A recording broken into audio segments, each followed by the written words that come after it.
right, welcome to today's episode of Tomorrow's Leader, where we dive deep on all things leader related to leading yourself and leading others. I am John Laredo, your host today and every day. So I wanted to chat with you about a experience I had recently. This is going to be a quick episode. I just want to share the story and get this off my chest. So, most of you out there I know are in sales in some capacity. You're always selling yourself, but many of you are in businesses where your sales is your livelihood. So you make a sale, you earn money, and that keeps a roof over your head and food on the table and all that kind of good stuff. So sales is critical. And I know many of you are great at it. Many of you are always striving to get better and better at it. And I always find it interesting to pick apart other people's sales processes or things that they do that maybe work and sometimes that don't. So I'm going to share with you what not to do based on a very true experience. So a good buddy of mine recently, not long ago, I guess last year, had made an investment into a company, a startup company. And this was after much due diligence, and I think it's a company that has a lot of potential, and but it's high risk. It's either one of these things that's going to flop, you're going to lose everything, or it will bring about some great returns.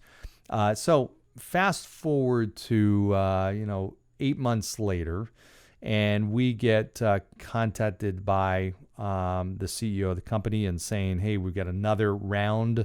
We're raising money, and we wanted to know if you want to put additional money in."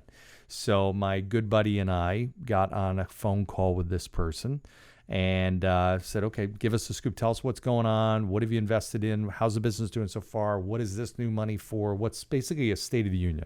And he did. And stuff was going great. Stuff was moving in the right direction, seemed very good. We were definitely intrigued.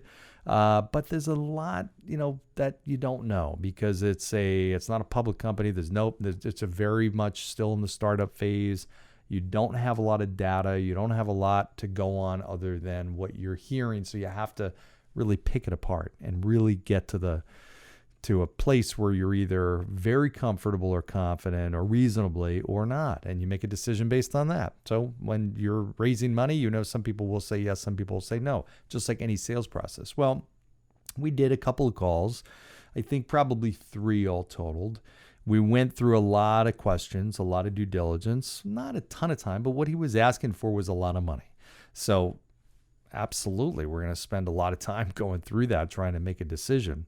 We finally made a decision based on a lot of gut feel that we were just going to hold steady with our current investment that we made about a year ago and not continue, not put additional money in. Fine. So we're current clients, we're current investors of this person. And we reach out and let them know that we've just decided to sit tight and not making any additional investment. So this is the email I get back is, "I got to say, after putting me through 5 calls, this is a lousy outcome, gents. Thanks." A little sarcasm there at the end. And I'm like, really? That's crazy. What? I don't get it. Why would you send me that email? I first of all, it was not 5 calls. It was 3. Went back and looked. But even if it was 5 calls, why would you say that? Why would your response? You're in a sales business where most of the time your sales efforts are not going to lead to a sale. So what this made me realize is this person, number one, had a lack of emotional competence to be able to handle that situation. And actually, it wasn't even like it was a live conversation. It was an email. So he had time to digest, think through what he was sending. And that's what I get?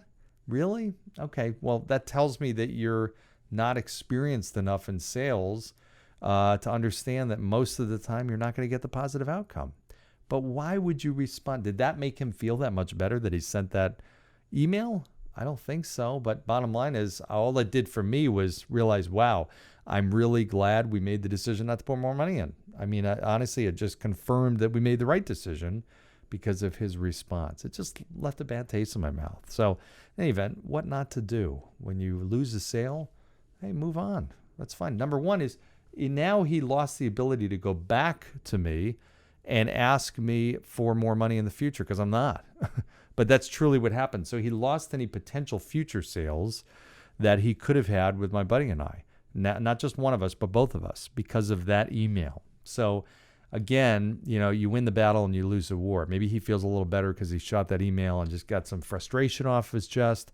But in the end, he loses because we feel we made the right decision, and now we won't invest future money with him. So we won't do business with him in the future. So just silly, needless stuff people do all the time. So anyway, this is a mini episode, 5.5 minutes. I'm keeping it that. Again, I want to give you some time back in your day to enjoy the beautiful sunshine out there. Hopefully you're not listening to this in December. It's August or July right now. As always, share, subscribe, thumbs up, like, all that kind of good stuff. And give me your feedback as well as 5-star review. Love to hear your thoughts, and look forward to chatting soon. Take care. Bye.